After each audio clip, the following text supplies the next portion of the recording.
Bom dia a todos. Vamos iniciar a videoconferência da Lojas Renner S.A. Primeiramente, para quem não me conhece, sou Fabiana Oliver. Me juntei ao time de RI da Renner há 3 semanas como diretora de RI. Estão presentes aqui comigo Fábio Fátio, CEO, e o Daniel Santos, CFO. Antes de passar a palavra para eles, gostaria de fazer alguns avisos. Esta videoconferência está sendo gravada e traduzida simultaneamente para o inglês.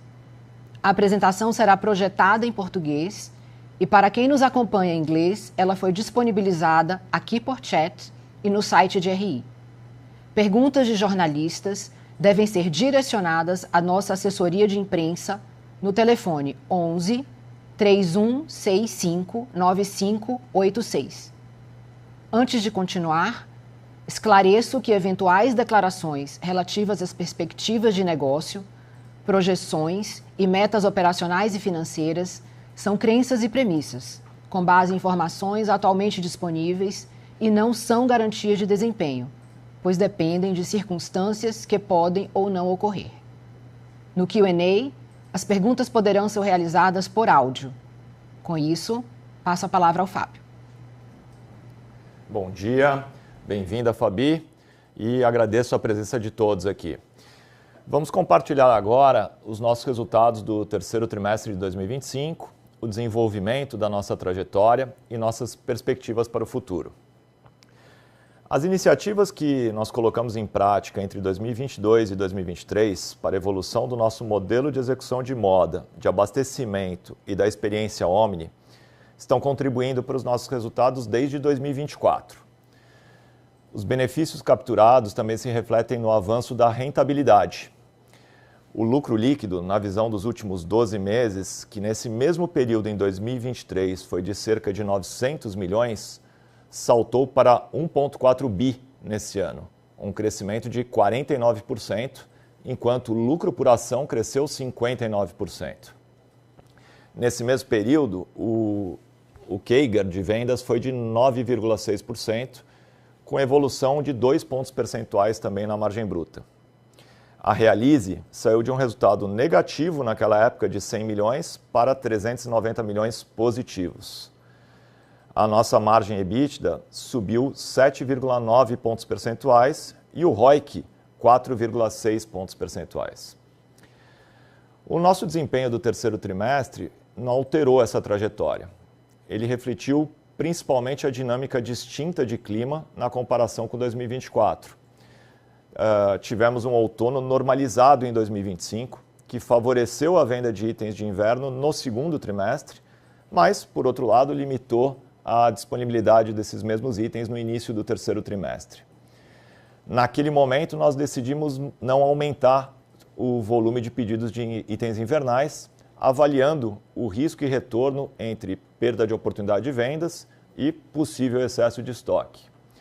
No entanto, as temperaturas se mantiveram mais frias no terceiro trimestre, o que, aliado à nossa relevante exposição às regiões sul e sudeste e um início de primavera mais frio nesse ano, ocasionou uma perda de oportunidade de vendas que nós estimamos entre 2 e 3 pontos percentuais. As vendas de varejo no período cresceram 4,2%, sendo 4,7% em vestuário. Dado essa dinâmica oposta de sazonalidade entre o segundo e o terceiro trimestre na comparação com o ano anterior, na média desses 2 trimestres, nós crescemos 11,5% no varejo e 12,5% em vestuário, mantendo o ritmo de crescimento do ano, mesmo com essa perda de oportunidade. No acumulado dos 9 meses, crescemos 11,6% no varejo e 12,8% em vestuário, com ganho de market share.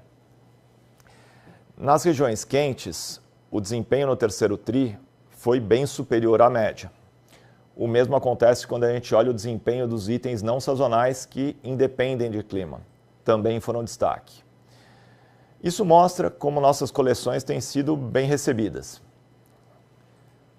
A margem bruta de varejo seguiu sua trajetória de avanço, alcançando 55,1%, sendo 56,2% em vestuário, um aumento de 0,4 e 0,5 pontos percentuais, respectivamente.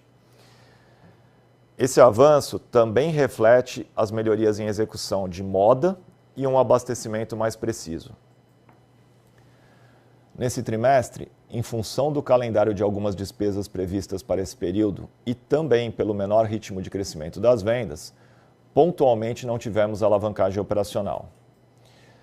Isso não altera a trajetória de diluição anual que iniciamos em 2024 e com a qual nos comprometemos a seguir de forma consistente em 2025 e nos próximos anos. Lembrando que dentro do ciclo em que a companhia se encontra, nossas despesas e investimentos, tanto CAPEX quanto OPEX, não são mais investimentos de natureza estrutural. As perspectivas que temos de maiores volumes em vendas e ganhos de eficiência são fruto dos investimentos realizados nos últimos anos. A partir de agora, começamos a ter oportunidades também em redução de algumas despesas e já iniciamos um trabalho dedicado a capturá-las.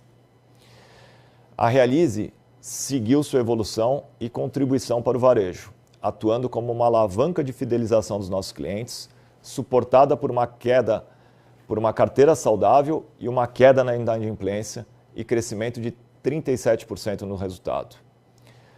Nosso lucro líquido consolidado foi de 279 milhões, um aumento de 9% em relação ao ano anterior e de quase 16% no lucro por ação. Tivemos também uma geração de 473 milhões de fluxo de caixa livre. Esses resultados proporcionaram um ROIC de 14,4% nos últimos 12 meses, um aumento de 1,7 pontos percentuais. Os nossos canais digitais já representam 17% das vendas e o seu crescimento a partir de agora também é uma alavanca de rentabilidade da companhia. Agora nós contamos com as operações on e off totalmente integradas no CD de São Paulo. Com isso, nós ganhamos um maior sortimento disponível e velocidade na disponibilização dos itens no e-commerce, o que nos proporciona um feedback instantâneo sobre a performance dos produtos, tomadas de decisão de forma mais ágil, redução de ruptura e melhoria no nível de serviço. A participação do estoque novo nas vendas dos canais digitais aumentou 8 pontos percentuais no acumulado dos 9 meses, o que também contribuiu para uma melhor margem bruta. Nós avançamos em tecnologia e na jornada cada vez mais fluida em lojas, além de seguir em nosso plano de expansão para cidades novas. Nesse ano, nós já inauguramos até aqui 18 novas lojas e cumpriremos a nossa expectativa de abertura, que é entre 30 e 37 novas unidades no total do ano, incluindo todas as nossas marcas. O nosso plano de expansão está focado em praças ainda não atendidas, e esse esse formato de loja é beneficiado pelo abastecimento por SKU. Outro ponto que nos deixa confiantes é que nossos novos modelos de loja de todas as unidades de negócio estão performando comprovadamente acima da média. E a remodelação de unidades também é um dos focos dos nossos investimentos. A evolução da jornada Omni, aliada à expansão de novas lojas e à remodelação das existentes, são alavancas importantes da nossa geração de valor a clientes e acionistas. Essas iniciativas têm tornado nossa companhia mais integrada e flexível para atender às novas demandas do consumidor e os diferentes cenários macroeconômicos. Nossa posição de caixa líquido de 1,3 bi, aliada à consistente geração operacional de fluxo de caixa livre, nos dá tranquilidade para operar em cenários adversos e flexibilidade para seguir com os investimentos estratégicos direcionados a impulsionar o nosso crescimento, ao mesmo tempo em que distribuímos valor aos acionistas. Mesmo com o terceiro trimestre pontualmente mais desafiador, o desempenho acumulado dos últimos 9 meses nos dá confiança no caminho que escolhemos. Ainda nem chegamos na metade da jornada de captura dos benefícios. Nossa prioridade é acelerar os ganhos para atingir o potencial total do modelo. Agradeço novamente a presença de todos aqui e passo agora a palavra ao Daniel. Obrigado, Fabio. Bom dia a todos. Nesse terceiro trimestre, atingimos 4,2% de crescimento na receita de varejo e 4,7% em vestuário, com as vendas impactadas por uma dinâmica de temperatura atípica, como já foi comentado pelo Fábio. No entanto, quando olhamos 2T e 3T combinados, vestuário cresceu 12,5% contra o mesmo período do ano anterior. Vale lembrar que tivemos uma forte base de comparação no terceiro trimestre de 2024. Apesar da volumetria negativa, tivemos melhora na taxa de conversão em nossas lojas. O ajuste de preço para repassar a inflação e a maior participação de itens novos no mix também contribuíram positivamente para as vendas. Seguimos equilibrando o preço de forma criteriosa, através do monitoramento de mercado e da performance de nossos produtos, com foco no posicionamento de nossas marcas e na percepção dos clientes. Para o quarto trimestre, esperamos ajustes de preços próximos à inflação. Nosso canal digital cresceu 4%, com participação de aproximadamente 17%, e atingiu no acumulado do trimestre um SG&A similar ao da operação da loja física. Alcançamos um novo recorde de base ativa de clientes no nosso aplicativo. E nosso app e site foram os mais acessados entre os players nacionais de moda, o que consolida ainda mais nossa liderança entre os players omni do setor. Quanto ao quarto trimestre, estamos preparados para os principais eventos, Black Friday e Natal, que são os mais relevantes para o período.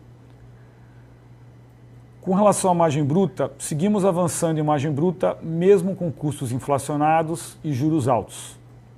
Fechamos o terceiro trimestre com uma margem bruta de varejo de 55,1%, margem bruta de vestuário de 56,2%, também maior em 0,5 pontos percentuais. Esse desempenho foi possível em razão de uma gestão eficiente de estoques, e aqui destaco a redução de itens antigos com mais de 16 semanas, aliada à agilidade de execução de moda e abastecimento preciso. Os ajustes de preço em linha com a inflação e o melhor mix de sortimento e idade de estoque também contribuíram para essa margem do terceiro trimestre. Todos esses fatores nos dão confiança quanto a uma margem bruta para o quarto trimestre ligeiramente positiva versus o ano de 2024. Com relação às despesas, as despesas operacionais cresceram 7%, acima do desempenho da receita. Esse efeito foi pontual. As despesas com vendas aumentaram sua participação em 0,9 pontos percentual, em razão dos menores volumes vendidos e também pelos seguintes fatores: aumento nas despesas com benefícios de pessoal, decorrente de melhoria nos benefícios oferecidos aos colaboradores. A transição do modelo de pagamento de alimentação gerou duplicidade pontual de despesas. Essa iniciativa, importante na valorização e engajamento dos nossos times, em linha com a prática das indústrias e trouxe impacto positivo na retenção das equipes. Com isso, o quadro médio de vendas no trimestre ficou pontualmente acima do previsto. Em outubro, o quadro já havia sido redimensionado. O efeito combinado, tanto da duplicidade quanto do quadro maior, ocasionaram um efeito não recorrente de aproximadamente 7 milhões no trimestre, impactou o crescimento das despesas de vendas em 1 ponto percentual. O outro fator foi o de maiores despesas com ocupação. Parte dos novos contratos e renovações de aluguel foi negociada no modelo de CTO, custo total de ocupação, considerado mais vantajoso economicamente para a companhia atualmente. Com essa mudança, aluguel, condomínio, fundo de marketing são agrupados e o CTO é contabilizado em despesa de ocupação, SG&A pós-IFRS, e não como arrendamento, amortização e encargos financeiros. Isso impactou o crescimento das despesas de venda em 0,9 pontos percentuais. No entanto, esse efeito é neutro no lucro líquido da companhia. Esses efeitos pontuais impactaram em 0,6 pontos percentual a alavancagem do período. Quanto às despesas gerais administrativas, o crescimento foi de 4,5%, refletindo a inflação do período, maiores despesas com benefício de pessoal, parcialmente compensado por menores despesas com ações restritas. Por fim, as despesas do programa de participação dos resultados dos colaboradores impactaram em 0,2 pontos percentuais da receita líquida. Comparação com o ano anterior, tanto no trimestre quanto no acumulado, ficou comprometida dada a dinâmica de performance que não foi linear em 2024. O provisionamento do PPR é feito com base no resultado acumulado do ano e em relação ao orçamento anual, e não por atingimento de metas específicas de um trimestre isolado. No acumulado do ano, o EBITDA total e o lucro líquido cresceram 27%. Como já comentamos, PPR sobre o lucro líquido de um ano deve representar algo em torno de 9% a 13% do lucro líquido. Reforçamos nossa ambição de evoluir a alavancagem operacional no 4T e também nos períodos seguintes. Temos confiança de que os investimentos realizados já nos permitirão um crescimento de vendas superior ao de despesas. E como já mencionado, iniciamos também um trabalho de redução de despesas. A Realize entregou mais um trimestre com importantes evoluções.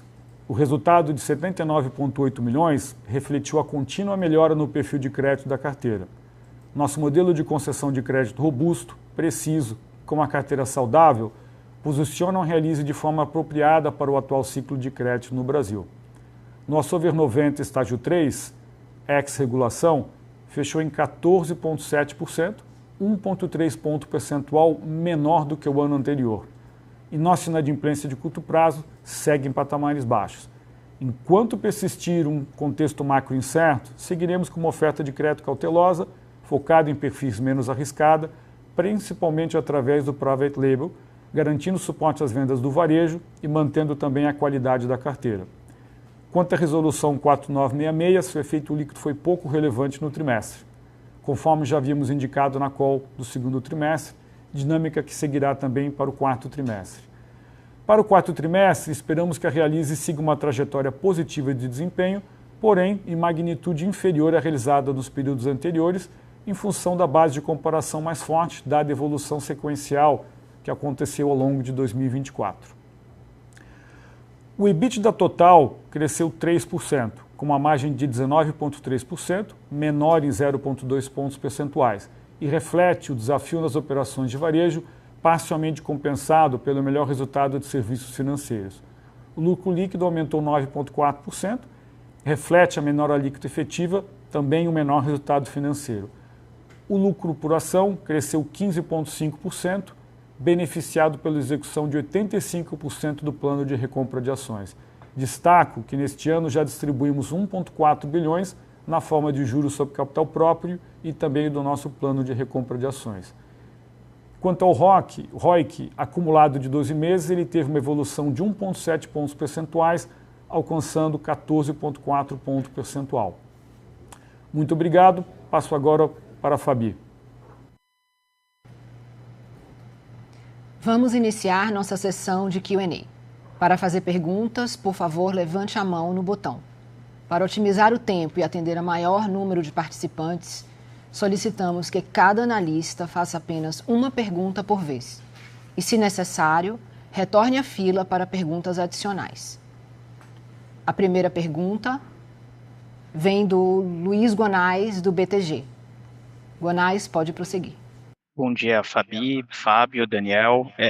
Eu queria entender um pouco, pessoal, o espaço que vocês enxergam para aumento de preço e de ticket, né? Assim como é que a gente deveria esperar também markdown ao longo dos próximos trimestres, né? Você comentou, Fábio, sobre essa dinâmica de terceiro tri, em que os markdowns foram menores, até por uma questão também de temperatura. Eu queria entender como é que a gente pode esperar isso para frente, tá? E aí uma segunda pergunta, né, dada a geração de caixa da empresa, né, que continua forte, e a estrutura de capital, como é que a gente poderia pensar payout, né, olhando para frente, principalmente com a discussão da taxação de dividendos aqui no Brasil? Obrigado.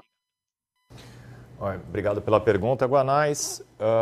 Diria que assim, quando a gente olha oportunidade de aumento de preço e de ticket, né, a gente continua vendo, né, vamos dizer, tem uma parte que é reposição de preço com inflação, acho que tem sido super viável, né? Acho que os nossos preços continuam muito competitivos e acho que isso continua tendo espaço, né? Acho que toda a concorrência tem trabalhado isso, tem sido super aceito pelos consumidores, até porque a inflação média do setor tem sido até, diria, em linha ou levemente menor do que a inflação geral, né? Quando a gente olha também algumas oportunidades de aumento de ticket por sortimento, né? A gente tem visto sim, né? Acho que a gente tem pontualmente explorado, eu acho que tem oportunidade para explorar mais alguma oportunidade de aumento de ticket também por sortimento de produto. Relacionado a isso também, na tua segunda pergunta dos markdowns, né? Acho que a gente teve sim um nível de markdowns menor ao longo de todo o ano, né? Com uma gestão muito efetiva de estoques. A gente falou terceiro trimestre a gente até perdeu a oportunidade de vendas, né? A gente poderia ter vendido 2 a 3 pontos percentuais a mais, né? Então, por outro lado, a gente conseguiu ter uma margem bruta maior, né? Mas isso fez com que a gente entrasse também com um estoque bastante renovado, enxuto, para os próximos ciclos. Então, diria que o ganho tanto de ticket quanto de melhoria de margem devido a um nível menor de markdown, ele continua, né? Ele continua sendo um ponto importante, tá? Com relação a payout, acho que a gente tem visto que a empresa tem tido, né, a oportunidade de crescer com um investimento relevante, né, e com um payout relevante, né, seja a distribuição de juros sobre capital próprio, seja a recompra de ações, né, que tem aumentado o lucro por ação também para os nossos acionistas. Então, acho que a gente tem condições, né, pela geração de caixa da empresa robusto, da gente continuar crescendo, continuar investindo e continuar tendo um bom nível de payout. Daniel, pode me complementar aqui sobre a posição aí do cliente? Não, com relação à tributação de dividendos, né, Guanais, acho que 2 pontos. Um é, a gente ainda tem que esperar a decisão final com relação à taxa de tributação de dividendos, que ainda vai ser definida. A gente está avaliando o que eventualmente poderia mudar a eventual distribuição de dividendos para esse ano, tendo em vista essa questão da tributação, mas é algo que a gente ainda não concluiu. Então, uma vez que a gente tem uma resposta definitiva, nós vamos voltar. Mas confirmo com o Fábio, né, e reafirmo aqui com um pouco do que o Fábio comentou, esse ano a gente já distribuiu 1,4, seja na forma do plano de recompra, seja na forma do JCP, quer dizer, a companhia continua fazendo uma forte distribuição dos seus resultados aos acionistas e o compromisso é que a gente continue fazendo o mesmo nos próximos períodos. Excelente, super obrigado, Daniel e Fábio. Obrigado, Guanais. A próxima pergunta vem do Bob Ford, do Bank of America. Bom dia e obrigado por pegar nossa pergunta. Como devemos encarar os benefícios da CTO? Os aluguéis agora são mais variáveis que fixos nessas lojas e Realize foi uma grata surpresa. Como devemos encarar o crescimento de crédito e o custo de risco para afinar? Obrigado. Com relação ao CTO, Bob, acho que seria mais um tema mais pontual nesse trimestre, talvez um pouco até mesmo nesse ano, tá? Por quê? Porque o que a gente teve foi alguns contratos, eles foram negociados no formato de CTO e quando você faz esse contrato em modelo CTO, ele é mais vantajoso no que diz respeito no sentido de negociação, mas, no entanto, ele acaba, ao invés de cair como amortização e juros, ele acaba sendo lançado como despesa operacional, tá? Então, isso é algo que, logicamente, atrapalha a comparação. Eu diria para você até que nós estamos avaliando se no futuro o ideal não seria a gente começar a trazer a informação também no modelo pré-IFRS, que eu acho que permite uma análise econômica mais clara, mas isso é ainda uma decisão que a gente, né, que quando a gente tomar nós vamos estar compartilhando com vocês, mas foi mais pontual e à medida que a gente perceber que isso traz um impacto, nós vamos estar trazendo essa abertura, né? Com relação à segunda pergunta foi com relação à Realize, né? Eu diria o seguinte, essa evolução da Realize que a gente vê até agora, ela é fruto de todos os ajustes que a gente fez com relação à concessão de crédito, né? O ajuste que a gente fez com relação aos nossos modelos de concessão, que têm se demonstrados que foram efetivos. Então, a gente tem conseguido ofertar crédito com menor risco, né? E com isso a gente tem conseguido ter uma melhora efetiva do nosso posicionamento da carteira. O que a gente acredita é que, sim, a Realize tem um potencial ainda, de um papel dela de ajudar a operação do varejo, né? E isso, à medida que a gente possa ter um momento mais adequado de crédito, eu acho que nós vamos conseguir ter uma evolução mais positiva nas concessões e assim poder trabalhar, seja no sentido de aumentar a base de clientes, seja no sentido de poder fomentar ainda mais um aumento do ticket e uma maior frequência de compra, que é o grande objetivo da Realize no sentido de fomentar as vendas do varejo. Super claro. Muito obrigado. A próxima pergunta vem do Vinícius, do BS. Bom dia, Fabi. Bom dia, Fábio, Daniel. Duas perguntas aqui do meu lado. Primeiro, eu queria explorar um pouco mais as despesas. Nesse TRI, né, teve um pouco de despesa duplicada, né, tem a questão do CTO, mas eu queria explorar com vocês onde que vocês enxergam oportunidade de eficiência de maneira geral.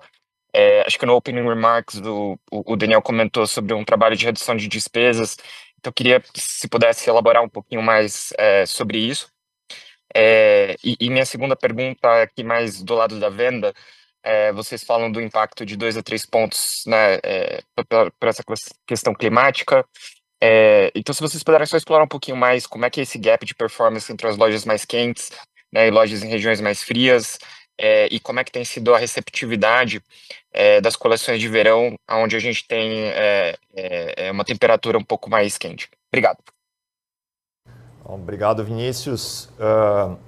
Diria, acho que sobre a questão das despesas, né? O Daniel citou ali, acho que está aí no material, né? A gente teve algumas duplicidades pontuais, né? A questão do CTO, como a gente já explicou aqui. Mas as oportunidades, né? Que eu acho que está na tua pergunta, acho que elas vêm em dois aspectos, né? A gente sempre falou muito que a gente tem uma oportunidade de crescer mais a venda do que a despesa fazendo a diluição, né? Isso vem dos investimentos que a gente fez no passado. Mas esses mesmos investimentos nos permitem também ter ganho de eficiência e produtividade e, como a gente já tem falado há algum tempo, a gente tem uma curva de aprendizado nisso e traz oportunidades de ganho de produtividade operacional, seja nas lojas, seja no CD, né? Mas, além disso, né, acho que como a gente tem muito investimento em tecnologia, inteligência artificial, mais conhecimento, a gente tem visto, né, e já identificamos oportunidades além dessas, tanto no operacional quanto no administrativo, que a partir de agora a gente começa a trabalhar para acelerar a captura delas. Tá? Com relação à venda, acho que eu diria que assim, quando a gente falou do gap de performance, né, que a gente estima que poderia ter vendido 2 ou 3 pontos percentuais a mais, não relacionaria só a clima, né? Vamos dizer, a gente colocou ali, a gente teve uma decisão nossa, porque a gente tem a habilidade de responder ao clima, né? A gente tem um modelo bastante flexível e que a gente tem velocidade para ir produzindo ao longo da coleção. Na verdade, a gente tomou um ponto de decisão ali para evitar uma sobra de estoque, que com o prolongamento das temperaturas frias, a gente perdeu mais venda do que a gente imaginava ali de oportunidade de venda, né? Eu diria que assim, se a performance do ano ela está num bom patamar, a do terceiro TRI foi abaixo do que a gente poderia, né? Foi abaixo do nosso potencial, foi abaixo da nossa expectativa, e ela poderia ter sido 2 a 3 pontos percentuais e estava na nossa mão, não é dependente de clima, a gente pode fazer melhor.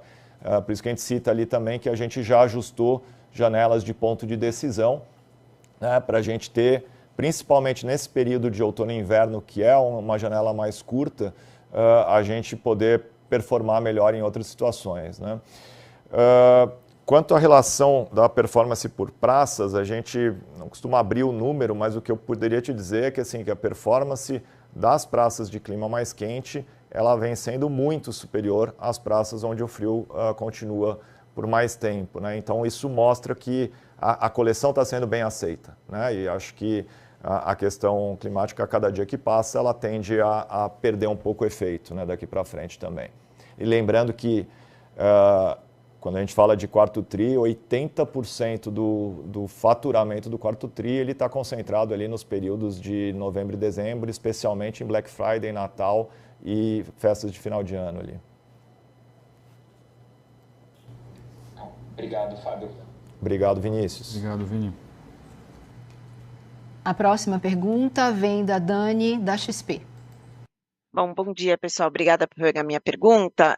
Eu tenho quase um follow-up, mas nesse seu comentário, Fábio, sobre vocês terem a habilidade, né, de enfim, lidar com esses adversos de clima, mas aí eventualmente tendo sido uma decisão aí, enfim, que vocês tomaram que acabou sendo, né, errada no caso, porque vocês deixaram essa venda na mesa.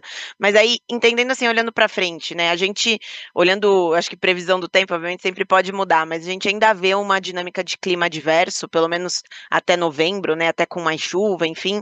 Mas assim, não só olhando o trimestre, mas pensando para frente, ano que vem, a gente nunca vai saber exatamente se o inverno vai cair no momento correto ou usual, né, vamos dizer assim.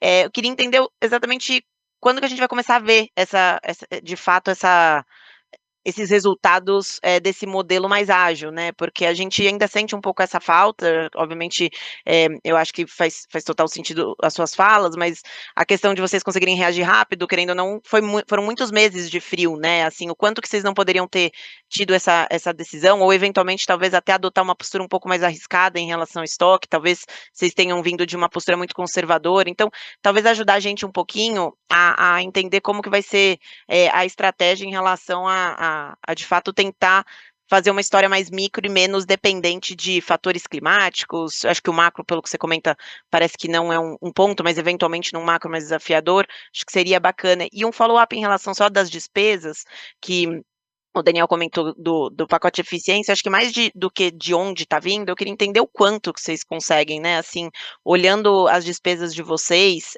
como percentual das vendas, enfim, até comparando com outros pares, ela de fato é bem robusta, né, o quanto que vocês não conseguem também, nessa linha de agilidade, de se tornar mais leve, também fazer algum ajuste aqui, além dessa questão de duplicidade, enfim, acho que seria bacana a gente ter um pouco essa visibilidade até pela incerteza em relação aos crescimentos futuros, né? Então, talvez se preparar para momentos mais desafiadores ou independentes, assim, de outros fatores. Obrigada.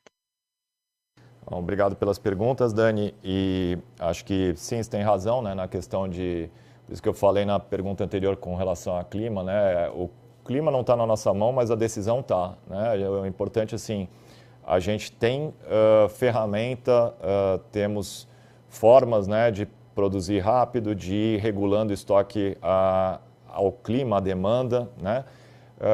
Diria que, assim, a cada dia que passa a gente evolui nesse sentido, né? Acho que a gente sim, acho que foi mais conservador, teu comentário acho que foi esse, e você tem razão, acho que a gente foi mais conservador. Isso gerou uma perda de oportunidade de vendas ali que a gente estima em 2 a 3 pontos percentuais. Mesmo assim, né, eu diria que se a gente olha a coleção como um todo, né, segundo mais terceiro trimestre, a gente teve um crescimento ali no segundo mais terceiro juntos de 11,5% no total da venda. Eu ainda não vi nenhum player com crescimento maior do que isso, somando os 2 trimestres, né? Então, acho que pode ser melhor, esse é o ponto, né? A gente não foi, a gente perdeu essa oportunidade no terceiro, mas se a gente realmente tivesse um ponto de decisão menos conservador, a gente teria sido ainda melhor, né? Então, o terceiro tri, por isso, talvez ele foi um pouco abaixo de alguns outros, mas a soma dos dois ele foi acima mesmo assim, né? Então, eu acho que é uma oportunidade da gente fazer ainda melhor. E eu acho que você tem razão, a gente pode... decisão, não é modelo, né? O modelo, ele responde a isso, ele está pronto, né? Então, acho que a gente discutiu bastante aqui internamente. A gente diminuiu janelas de ponto de avaliação e ponto de decisão para conseguir utilizar ainda melhor o modelo que a gente já tem nas nossas mãos, né? Então, a gente espera, sim, ter uma performance melhor, independente de qualquer variação climática ou de cenário macroeconômico também. Com relação às despesas... Uma coisa, Fábio, quando vocês mudaram essa janela? Assim, só para a gente entender quando que a gente vai começar a ver essa... Agora no final da estação, no final do inverno ali. A gente fez uma melhoria de processo sobre isso daí. Com relação à despesa, né, acho que você também tem razão, a gente está com uma base de despesa que a gente considera elevada, né, por isso que, além da diluição que a gente também enxerga oportunidades de redução. Mas até estou falando demais, vou pedir para o Daniel passar um pouco mais sobre isso aqui. E Dani, nesse caso das despesas, primeiro vamos reiterar o nosso compromisso e que a gente vem observando de diluição da despesa ao longo do tempo. Então, reconhecemos e sabemos que a gente tem um nível de despesa que, independente da comparação com os players, é maior do que, por exemplo, a gente operava no passado, e é o nosso objetivo, né, de uma maneira sequencial, ter uma redução.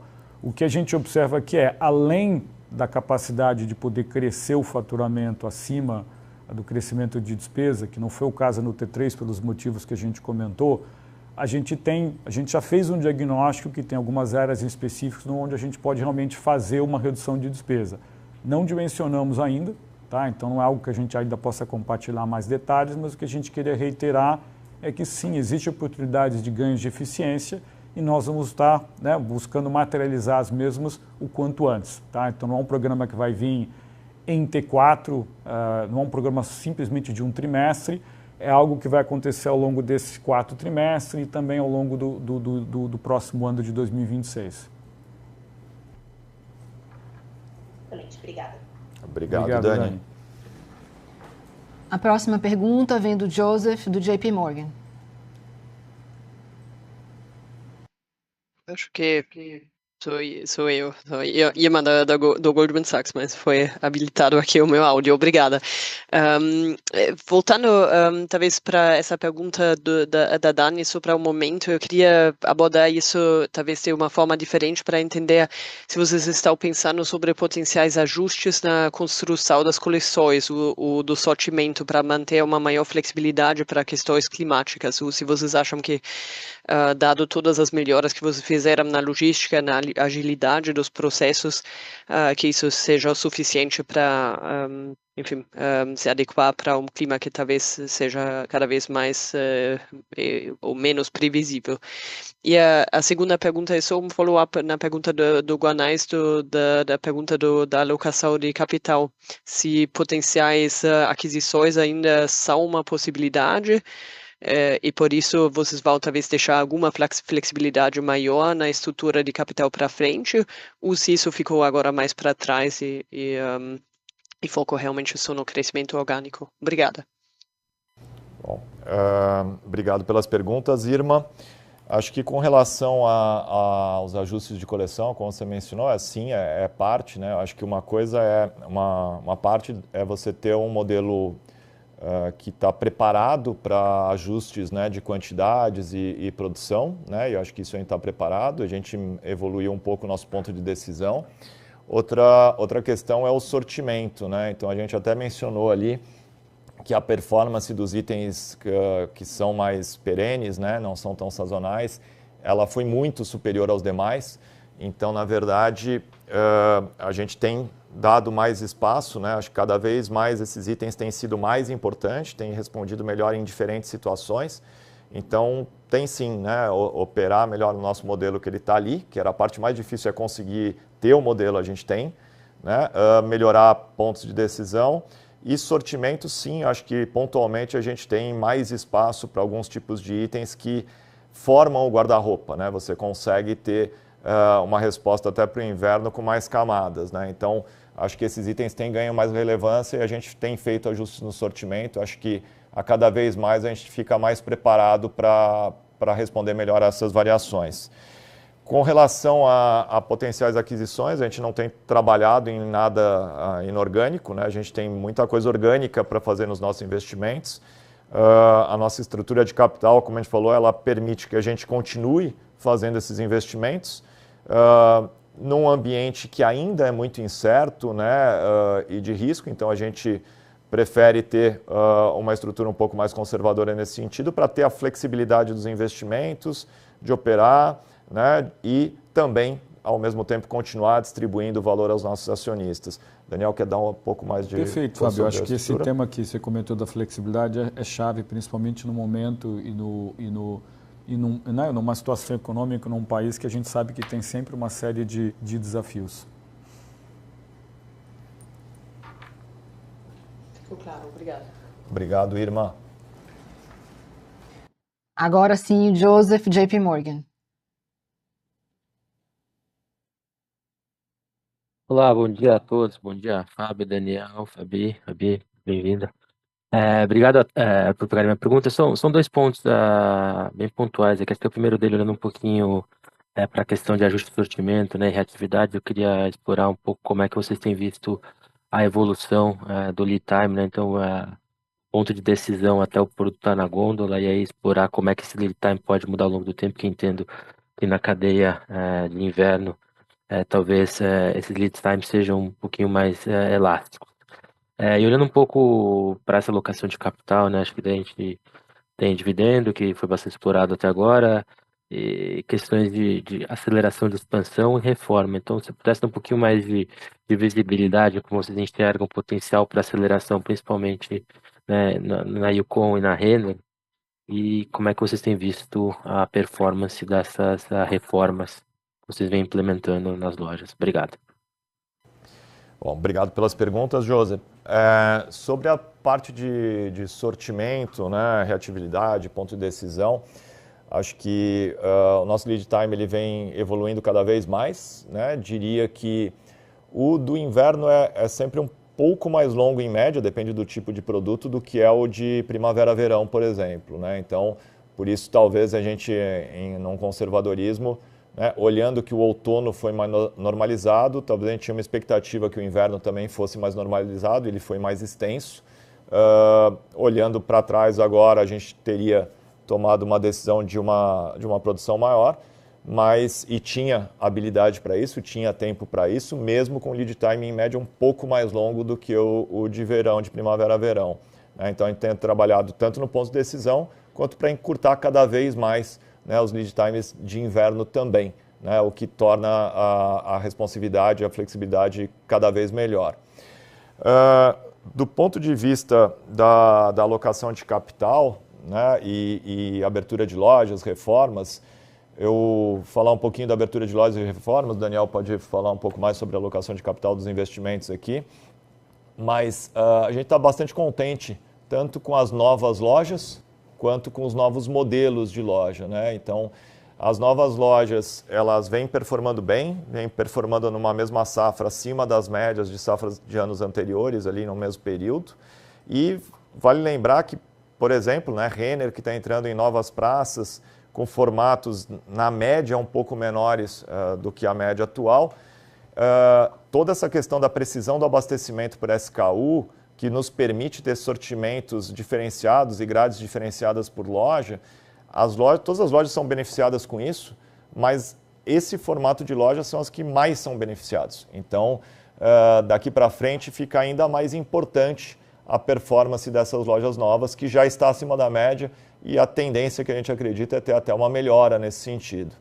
Com relação às reformas, remodelagens, é importante a gente destacar que a gente tem novos modelos de loja em todos os nossos formatos, né? Tanto em Renner, quanto Camicado, quanto em Yukon. Na Renner, por exemplo, né, quem estiver em São Paulo, quiser visitar o Morumbi, é o nosso modelo mais atual de loja. Na Camicado, a gente tem os modelos mais atuais ali no Shopping Galeria, em Campinas, e no Shopping Vitória, no Espírito Santo. A gente em breve tem mais unidades nesse mesmo modelo também, já estamos reformando e abrindo algumas outras. E na Yukon, além de ser um novo modelo, é um modelo maior, né? Que a gente já tem novas lojas, como a primeira foi no início do ano ali no Barigui, em Curitiba, mas a gente abriu recentemente, numa reforma, reabriu uma loja ali no Anália Franco, em São Paulo, que dobrou a área da loja, né? Então, tanto pelo modelo novo, layout novo, quanto por uma área maior, numa venda madura e consolidada, com alta venda por metro quadrado, é um investimento que nos deixa bastante felizes e confiantes também, né? O da Renner, né, eu citei o do Morumbi, que é o mais atual, mas é importante a gente destacar que a gente vem testando esse modelo novo há mais de 2 anos, né? Então a gente já tem várias lojas novas abertas nesse modelo, já fomos fazendo evoluções sobre ele e ele vem performando cada vez melhor de forma comprovada, né? A gente já tem um parque grande de lojas nesse novo modelo e aí a gente tem também a decisão do que fazer em cada um deles. Um ponto importante, a gente tem conseguido fazer as nossas reformas a um custo 30% menor do que a gente fazia no passado, por ter esses testes e entender o que é mais relevante no novo modelo para cada reforma, seja para Renner, Yukon e Camicado. Então você tem um custo por metro quadrado investido menor e uma performance das lojas maior também. Acho que as duas coisas são bastante importantes para a gente. E aqui, fechando esse ponto, Joey, temos aqui, como o Fábio comentou, são modelos que na verdade já estão testados e funcionam. Então, em termos de alocação de capital, claramente, investimento em expansão e buscar acelerar a expansão, tanto de Renner quanto de Yukon, é uma prioridade. E depois a alocação de capital em reforma e remodelações. Tá? Então, essas são, acho que, os grandes pilares de investimentos que vão existir para os próximos 2, 3 anos.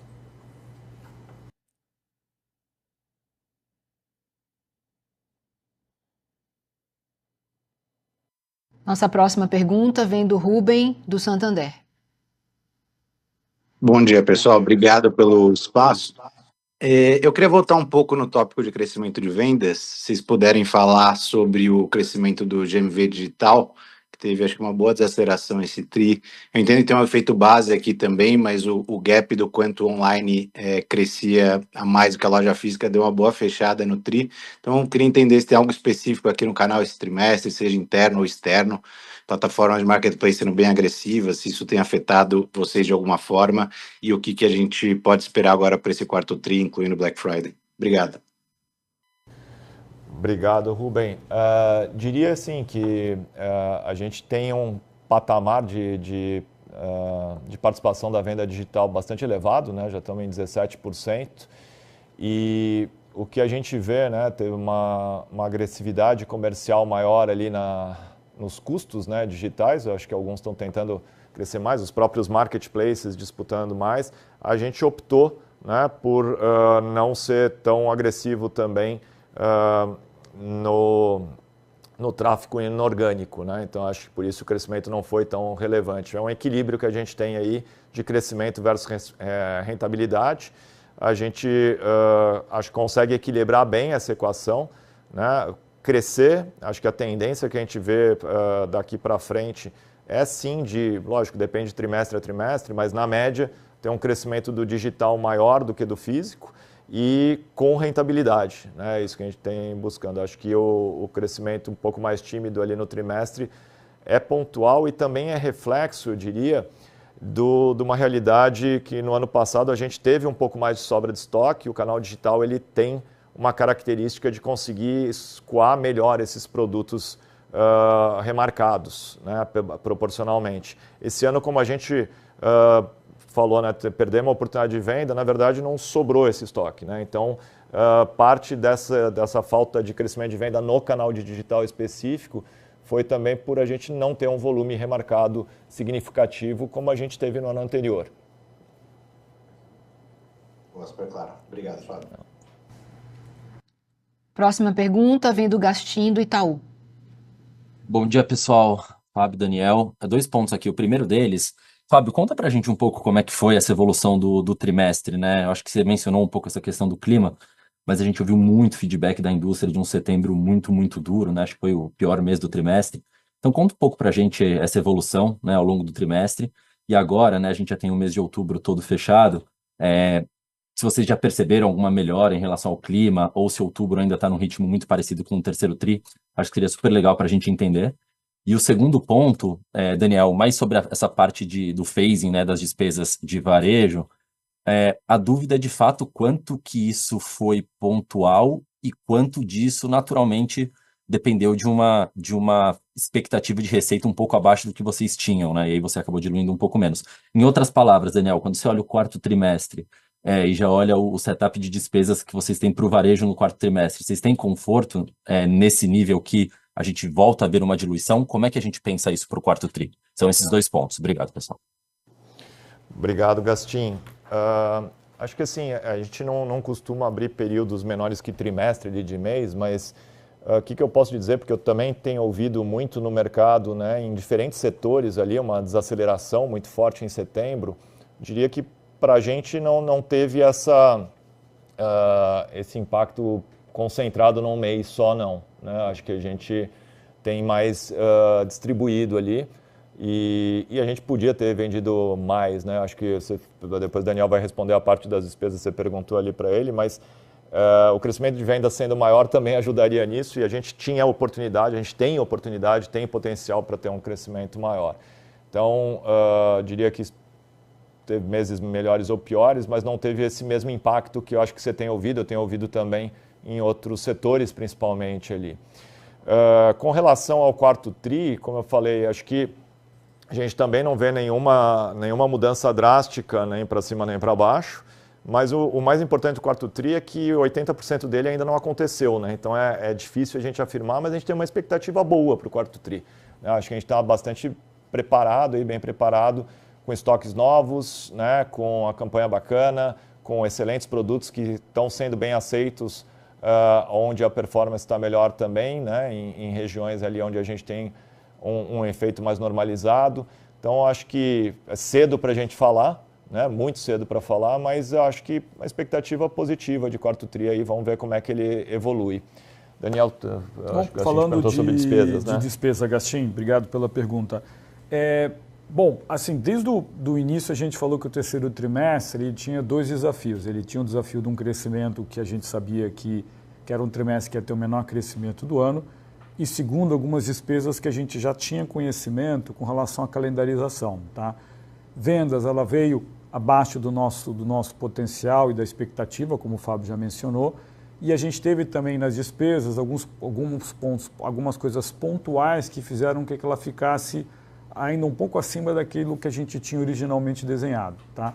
Então, esse é um pouco da história do T3, como eu já expliquei anteriormente. Com relação ao T4, se a gente for pegar o ritmo de crescimento de despesa, o T4 vai ser o trimestre com menor crescimento de despesa do ano. Tá? E a gente acredita que, com esse ritmo de crescimento de despesa menor, nós sim vamos ter retomamos a diluição de despesa, tal qual é o nosso objetivo para o ano. Nós já temos uma diluição de despesa no acumulado do ano, o quarto tri vai contribuir novamente com isso, e a ideia é manter com esse ritmo de diluição de crescimento de despesas também ao longo dos períodos subsequentes. Perfeito, pessoal. Muito claro. Obrigado. Obrigado, Gastim. A próxima pergunta vem do Pedro, do Bradesco.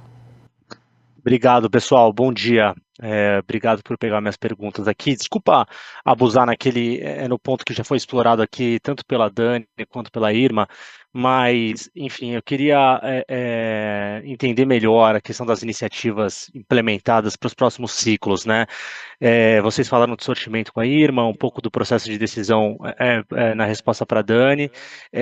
Queria entender, assim, como foi o processo, o diagnóstico ao longo do trimestre em relação a isso, que estava errado, né, nessa alocação em reação de estoque. Assim, existe algum elemento, algum capability que a companhia ainda não tem a essa altura, ou é simples pequenos ajustes que têm sido feitos aqui? Eu acho que, assim, de maneira hipotética, né, se o terceiro tri fosse hoje de novo, vocês conseguiriam ter vendas melhores com a margem boa e sair do tri com o estoque equilibrado? Porque, eventualmente, até como a Dani comentou, as temperaturas elas podem ser imprevisivelmente erráticas, né? Assim, principalmente nessa questão do inverno, que tem o lead time mais longo. Então, eu só queria entender um pouco melhor de como foi esse processo, esse diagnóstico, se vocês têm todos os capabilities, e se acontecesse de novo, a gente teria uma combinação aqui de same store, margem em estoque equilibrada, se acontecesse de novo, tá? Essa é a minha primeira pergunta. E a segunda, super rápida e fácil aqui, em termos de pessoas, né? A companhia tem alguns meses que fez aquela organização das estruturas, né, das BUs, e a Fabi ficou na frente da BU Renner, e ainda, se eu não me engano, estava pendente quem lideraria as outras marcas, né? Então, não sei se a gente tem alguma definição para essa cadeira, e se em termos de pessoas ainda tem algum outro gap a ser fechado, ou enfim, mais ajustes que foram feitos aqui para compartilhar para a gente. Só um pendente nessa frente mesmo. Obrigado. Obrigado, Pedro. Sobre a primeira pergunta ali, que eu talvez tentar dar um pouco mais de clareza sobre o nosso raciocínio aqui.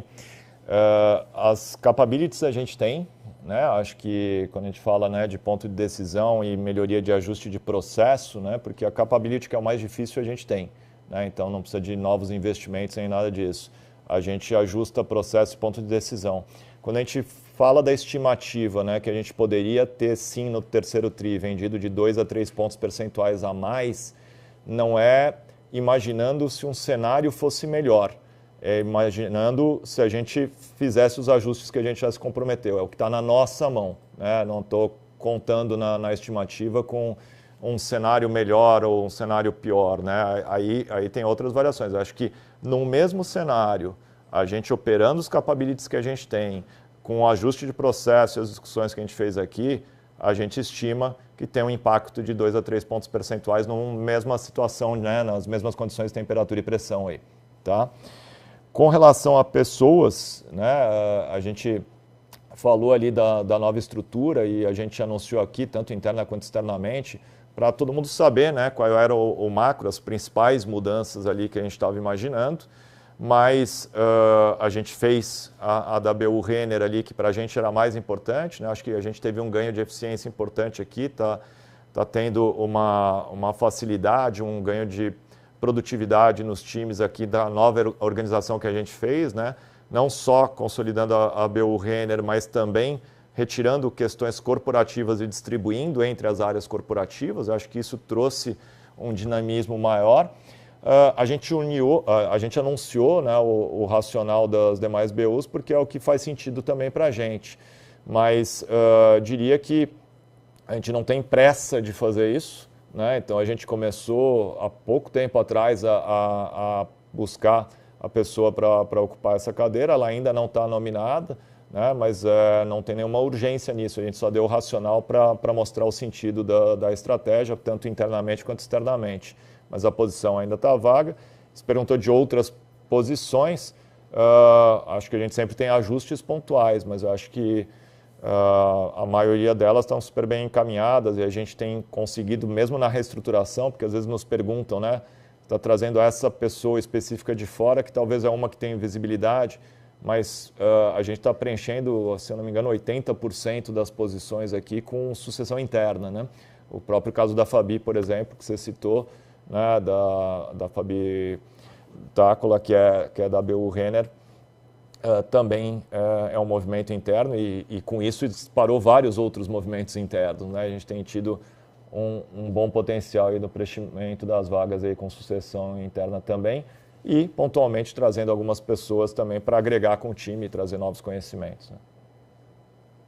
Tá claríssimo. Obrigado, Pedro. A próxima pergunta vem do Andrew, do Morgan Stanley.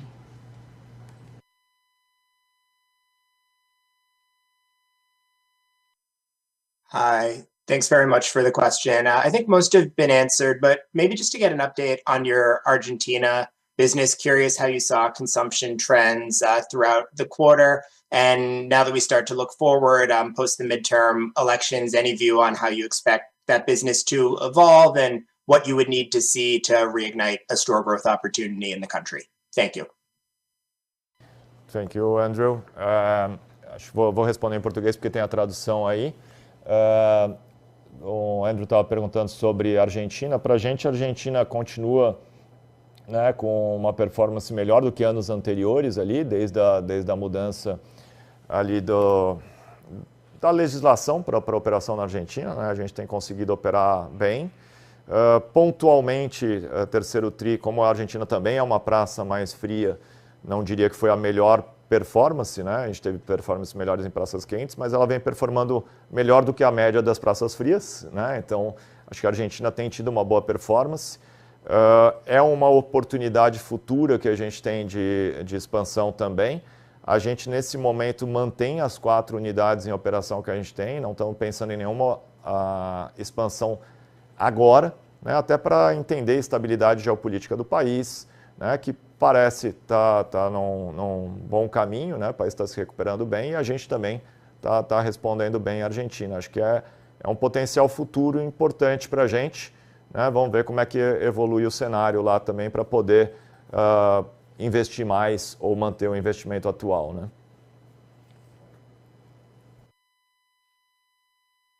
Thank you, Andrew. Nossa última pergunta vem do João, do Citi. Obrigado, Fabi, e bem-vinda. Duas rapidinhas. Fábio, só para ver se faz sentido esse racional. Pensando no gap das lojas que estão em climas mais quentes, faz sentido esses 3, 4 pontos percentuais a gente pensar como o gap de performance também entre as lojas. Em outras palavras, a média dessas lojas aí está rodando aí uns 6, 7% same store nesse trimestre. E uma segunda rápida, o quanto tem melhorado a margem do e-commerce, né? Agora que chega em 17% de penetração, o que é o gap de margem EBITDA que existe hoje? O que era o gap há um ano atrás? Só para a gente tentar separar aqui essa eficiência que vocês têm ganhado no online. Obrigado. Obrigado, João. Só para o gap que a gente citou ali da perda de oportunidade, que a gente entende que poderia ter vendido mais no terceiro tri, é de 2 a 3 pontos, tá? Não de 3 a 4, mas entendi teu raciocínio ali. As praças quentes, acho que gente não abre número por região, mas eu diria que a performance é significativamente maior, porque a gente lembrar que a gente tem uma concentração maior proporcionalmente relativa ali em praças de clima mais frio e híbrido, que é onde teve essas variações de temperaturas, que a gente poderia ter vendido mais, né? Independente da temperatura. Com essa temperatura, né, deixar muito claro, a gente poderia sim ter vendido mais e a gente tem condições de fazer isso. Com relação ao e-commerce, né, a margem do e-commerce, a gente tem tido ganhos de margem bruta, tanto nas lojas físicas quanto no e-commerce, né? A gente não separa a margem final porque você tem uma decisão de onde comprar o remarcado ou não do cliente. Então, para a gente, o que é importante, né, a margem tanto do e-commerce quanto da física tem subido, a margem total tem subido também.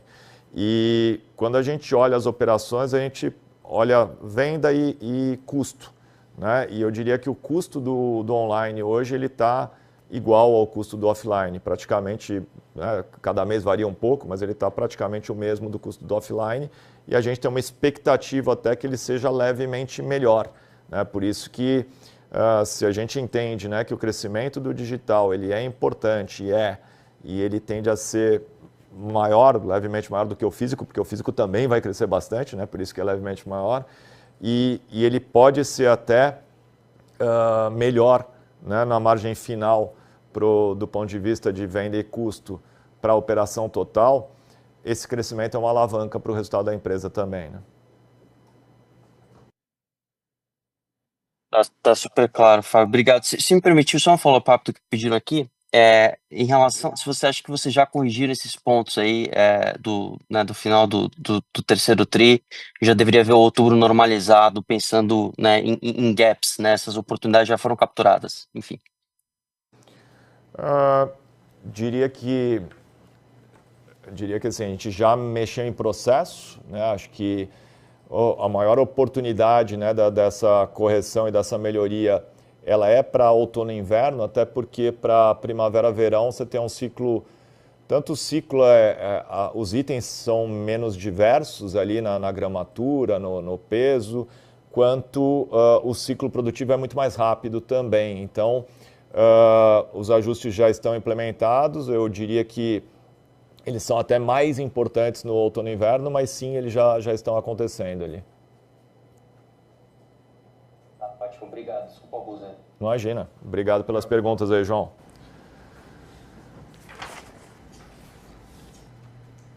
Com isso, encerramos nossa sessão de Q&A. Para as perguntas que não tivemos tempo de responder aqui, por favor, direcionem para o RI, que atenderemos. Passo a palavra para o Fábio para as considerações finais. Então, queria agradecer novamente a presença de todos aqui e queria convidá-los para o nosso Investor Day, que vai ser no dia 8 de dezembro. Nós já enviamos o Save the Date e nos próximos dias nós vamos enviar os convites com maiores detalhes. Obrigado. Obrigado, pessoal. Bom dia.